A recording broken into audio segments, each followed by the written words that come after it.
Bonjour, une autre semaine, pas d'école. Je sais que pour certains, l'école est même terminée jusqu'à la fin de l'année.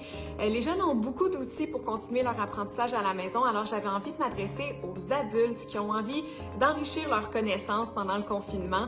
Alors j'ai des suggestions pour apprendre à la maison, que ce soit de façon générale ou académique.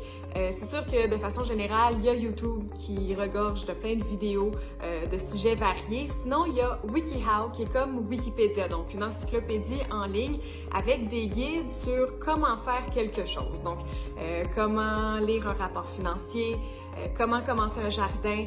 Pour les gens qui sont dans le ménage, là en ce moment, il y a plein de techniques sur comment nettoyer votre four, ou un lien qui aurait pu être très utile si je me fie aux coupes de cheveux désastreuses que j'ai vues dans les dernières semaines. Comment couper ses cheveux soi-même. Donc, prochaine fois que vous voulez faire quelque chose par vous-même, c'est peut-être une source intéressante. Apprendre avec un grain de sel quand même, parce que les textes sont collaboratifs, ce qui veut dire que n'importe qui peut écrire un article. Mais je sais qu'il y en a certains qui sont certifiés avec un crochet vert, ce qui veut dire qu'il y a un expert dans le domaine qui aurait révisé. Donc, peut-être un peu plus fiable dans ce cas-là. Si la seule chose que vous êtes capable de dire en voyage, c'est « Una cerveza, por favor », peut-être que c'est le moment d'apprendre une nouvelle langue.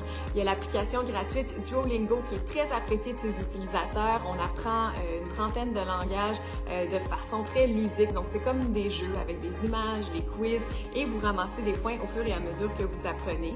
Il y a aussi le logiciel Rosetta Stone qui est très réputé pour l'apprentissage de langue. C'est possible de payer pour avoir accès au logiciel. Par contre, je sais qu'il y a certaines bibliothèques publiques qui ont un partenariat, ce qui fait en sorte que vous pouvez avoir accès au contenu gratuitement si vous avez une carte de bibliothèque. Un autre langage que vous pourriez apprendre, c'est le langage informatique, le codage, un emploi qui est très en demande présentement sur le milieu du travail. Et si vous vous rendez sur le site Code Academy, vous pouvez apprendre à coder gratuitement.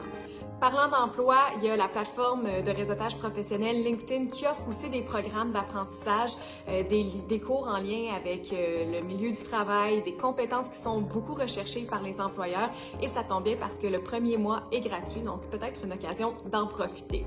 Si vous avez toujours rêvé de fréquenter des grandes universités comme Harvard, Stanford ou Yale, il y a Class Central qui a recensé plusieurs cours qui sont offerts gratuitement en ligne depuis le début du confinement.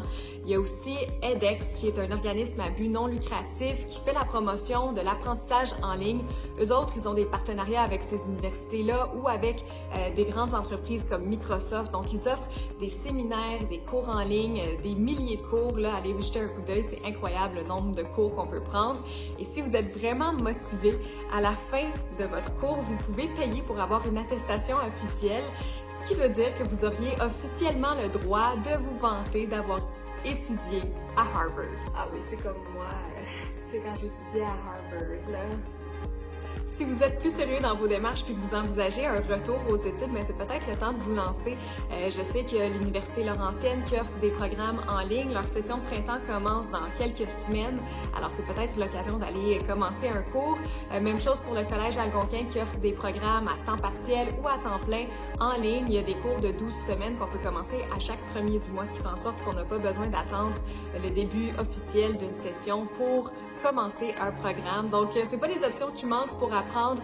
Et comme le dit le dicton, on va se coucher moins niaiseux en confinement. À demain!